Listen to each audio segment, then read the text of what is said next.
Narito tayo ngayon upang matunghayan ang talaga namang nag-iinit at talagang napaka-latest na issue ni Ate Erica.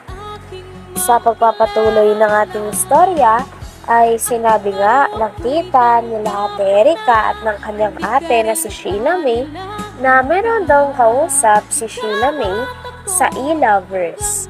At ito daw ang kanyang talagang katuwang sa paninira at sa pagsasabi ng mga maling impormasyon sa mga manonood.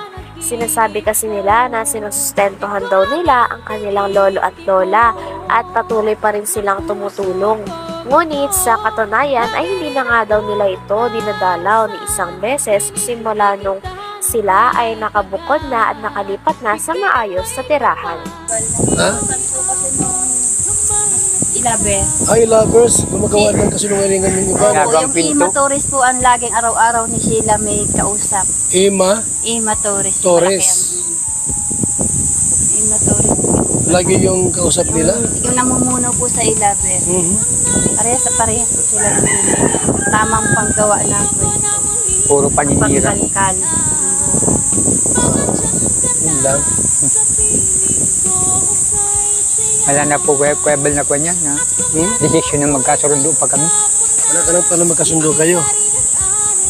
Ano kung tuhin ka sa bahay nilang bago? Ay, dito lang ako sa butukan. Hindi na magkita sa gayong mga klaseng tao.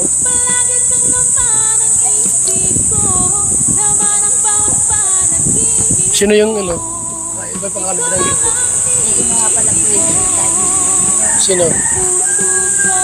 para kayang bibig. At pangalan mo?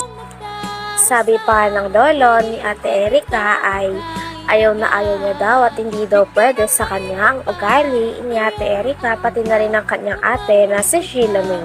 Talagang ayaw niya daw na lalapastanganin daw nila ang nagpalaki sa kanila at talaga namang umaruga ng ilang taon. Lolo at lola daw kasi nila ang talagang nagpalaki sa kanila, nagpaaral at naghatid sundo daw sa kanila sa school kahit na naulan. Kaya talagang hindi pwede sa kanilang lolo na porket nagkapera lang sila ay lalapastanganin na nila ito. Wala nga daw siyang pakis sa pera nila Ate Erica, ngunit ang sa kanya lang ay ang ugali talaga ang dapat nilang ayusin sapagkat dapat hindi nila ginaganon tratuhin ang mga taong nagpalaki at nag-aruga sa kanila ng maayos ng bata pa sila. So tay, anong mensahe mo kay Sheila May kung sakaling nakikinig sa atin? Ay, kung nakikinig ka naman, sila mi, yung mga asal mong ginagawang ganyan, hindi pwede sa akin. Ayaw ko nung lalapastanganin nyo nagpalaki sa inyo. Ilang taong kayo na pa sa amin. Pinaaral kayo, hatid sundo ng motor, kahit maulan. Pero nagawa ninyo sa amin, lula mong ganito. Yun ang masasabi ko sa iyo. Kay Erica tay, Erica. Sa rin po yung parehas ng dalawang Res silang ugali? parehas lang. Bakit nagbago sila ng ugali? Bakit nagkapira ano? Pagkapira nila, wala. Kapira? Hindi ko ma-interest yung pira nila. Yung sa akin ay yung ugali nilang ayusin nila. Ayaw ko nung gayang mga klaseng mga bata. Walang mga ugali? Walang ugali. Lapastangan masyado. Walang hiya. Hindi napunta rito tay? Ay, wala na. Mula na yun. Nagalis nga po dito ay nasa ospital kami. Hindi mo lang kaparapaalam na, Lolo, Lola, malipat na kami. Hindi Ay, nagpaalam? wala. Pagdating namin, wala ng tao dito para Kwento pa nga ng lolo ni Ate Erica ay talagang lalo pang sumama ang kanyang loob sapagkat nung nasa ospital daw sila nung bagong taon dahil may sakit nga ang kanilang lola, ay pagdating nila sa bahay at pag-uwi nila ay wala na daw tao sa kanilang bahay at parang napakadilim na. Talagang hindi daw nagpaalam si Ate Erica pati na rin ang ate niya na si Sheila May na alis na o bubukod na sila sa bago nilang bahay. Wala talaga silang paalam o pasabi sa mga tao na nag-araga sa kanila at kumupkup sa kanila ng ilang taon. Kaya naman napakalaki nga ng galit ng lolo nila sa kanilang dalawa dahil nagawa daw nilang lapastanganin ng mga tao na nag-alaga sa kanila at nag-aruga. Walang mga ugali? walang ugali. Lapastangan masyado. Walang hiya. Hindi Hindi napunta rito, tay? Ay, wala na yun. Nagalis nga po dito ay nasa ospital kami, hindi man lang kaparapaalam na, Lolo, Lola, malipat na kami. Hindi Ay, nagpaalam? wala. Pagdating namin, wala nang tao dito para para dito alsan na ng kwan. Madilim na baga lagi dito, wala nang katao-tao. Natira lang yung panganay kong anak, parang namatayan na. Hindi mo nagpaalam sa amin yung mga batang yun. Talagang mga interest talagang ayaw kayo makasama. Dahil, Dito lumaki sila. Ikaw ang nagpalaki lahat. kami nang pala. Bakit nag-iba ugali, tay? Saan nagmana? Baka doon sa pamilya nila na sa lalaki. Hindi wala naman sa amin kami magkarapatid. Magkasurundo kami, siyam kami magkarapatid. Ayos na yung pa namin. Pero sila, nagmana sila sa kabila. Kaya di kumukuha ng pangkabuhayan, araw-araw niyong pagkain, kaya kumukuha. Kwento pa ng lolo ni Ate Erika ay hindi daw totoo talaga na nakakatanggap pa sila ng sustento galing kay Ate Erika. Dahil ang huli nga daw nilang natatanggap ng mga pera ay nung binavlog pa sila ni Kalinga Prab at ni Kalinga Proel. Ngunit ngayon ay mali daw talaga ang pinapakalat nila na nagsusustento pa din daw si Ate Erika at ang kanyang kapatid o ate na si Sheila May. Kaya nga daw masama din daw ang loob ng pamilya nila kay Ate Erika dahil nagagawa nilang magsinungaling para maging magandang image nila sa mga tao. Ito, natlo kami. Sana malamang tumulong sila sa inyo. May pera sila Sheila May. Ay, kung Wala pala. wala yan. Nising ko, wala kayong natatanggap. Ayun nung nag-akong pa si Rab. Nakirap pa noon. Kay Rab ka. Saka kay Roel.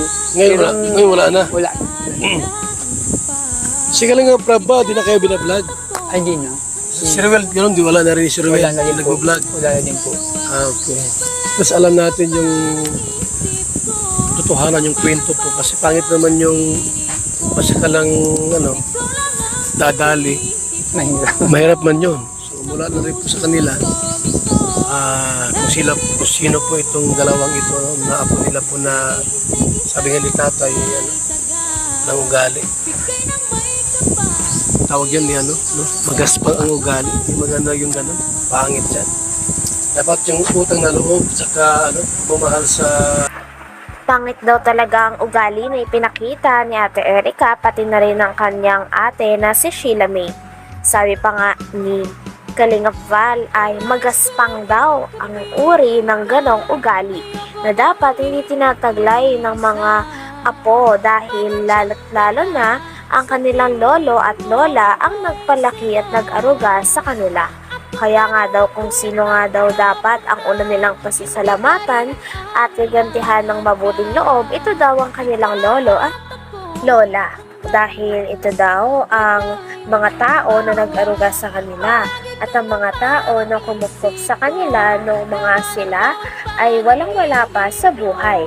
Kaya naman dapat hindi daw ganun ang ugali na ipapakita nila sa kanilang lolo at lola. Dahil bukod sa matanda na ang mga ito ay dapat ginagalang talaga ito ng mga apo na katulad nila. Totohanan yung kwento po. Kasi pangit naman yung masakalang dadali. Mahirap. Mahirap man yun. So mula na rin po sa kanila, kung sino po itong dalawang ito na apo nila po na sabi nga ni tatay ng ugali. Tawag yan ni magaspang ang ugali. Hindi maganda yung gano'n. Pangit yan. Dapat yung utang na loob, saka bumahal sa lolo't lola, yun na doon dapat. Kung wala ng pera tayo, babalik dito. Ay, hindi ko natanggapin dito. Kailan pa. Talagang ayaw ko na. Pag sinabi Malalim ko, yung sugat. pag sinabi ko talaga. Malalim yung sugat mo tayo, grabe. Kaya anong paninira sa amin, binabato sa social media. Inaalaman lang po ninyo. Test, kaya pumunta kami dito at makausap din po namin kayo para alam namin yung mga... Hanggang dito na lamang muna ang ating napaka-latest at napakainit na issue ni Ate Erika. Maraming salamat sa inyong panonood. Hanggang sa muli. Bye!